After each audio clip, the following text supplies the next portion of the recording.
بچوں آج کا جو ٹاپک ہے کلرس آف رینبو، جس کے بارے میں ہم نے آدھا پڑھا ہے، تو آج ہم وہی کنٹینیو کر رہے ہیں.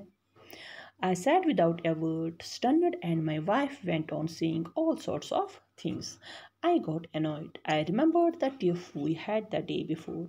I lost sight of the seven-colored swing and shouted, I don't want any tea. It is better to drink poison than have tea from the hands of a woman like you. Who the hell are you to tell me to have tea? Seeing me in an angry mood, she turned to go to the kitchen, saying, You don't have to drink poison from my hand. Take it from those for whom you feel concerned. تو بچوں اس کا مطلب یہ ہے کہ وہ آدمی جو اپنی کہانی کہہ رہا ہے، جو کمرے میں بیٹھا ہوا تھا اور باہر جو بارش ہو رہی تھی اس کی طرف دیکھ رہا تھا اور بہت سارے خیال اس کے دل میں آ رہے تھے. تو وہ یہ کہہ رہا ہے کہ جب میں کمرے میں بیٹھا تھا تو اس کی بیوی اس کو چلا رہی تھی کہ آپ کو چائے نہیں پینی ہے. تو یہ کہہ رہا ہے کہ میں ہکا بکا ہوا چپ چاپ بیٹھا رہا اور میری بیوی ہر قسم کی باتیں کرتی رہی.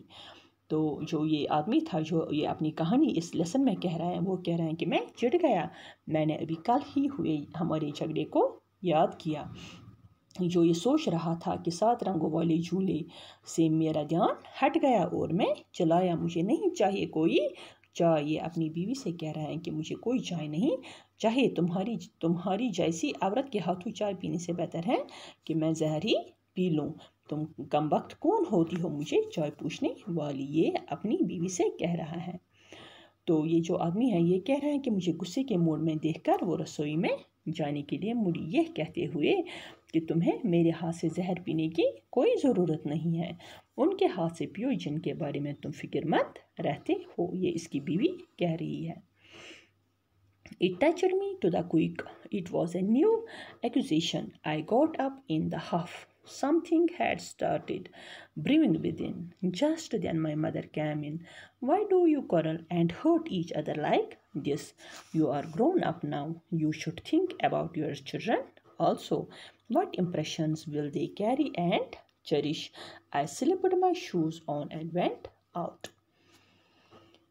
تو یہ جو آدمی ہے یہ کہہ رہا ہے کہ جب اس کی بیوی نے اسے کہا کہ میرے ہاتھ سے زہر پینے کی کوئی ضرورت نہیں، ان کے ہاتھوں زہر پیو جن کے بارے میں تم فکر مند رہتے ہو، تو یہ آدمی کہہ رہا ہے کہ مجھے یہ بات چھو گئی. یہ ایک نیا الزام تھا. میں جھنجھلاہٹ سے اٹھ کھڑا ہوا. میرے اندر کچھ چلنا شروع ہو گیا تھا. تو اسی ٹائم میری ماں اندر آئی. تو وہ مجھ سے کہہ رہی ہیں کہ تم دونوں کیوں اس طرح لڑتے رہتے ہو اور ایک دوسرے کا اس طرح دل دکھاتے رہتے ہو. اس کی ماں اس سے کہہ رہی ہے کہ اب تم بڑے ہو چکے ہو، تمہیں اپنے بچوں کے بارے میں بھی سوچنا چاہیے، ان پر کیا اثر پڑے گا اور وہ کیا سیکھیں گے. تو یہ آدمی کہہ رہا ہے کہ میں نے اپنے جوتے پہنے اور باہر نکلا. تو بچوں جو یہ ٹاپک ہے یہ ہم انشاءاللہ کل کنٹینیو کریں گے. تب تک کے لیے اللہ حافظ.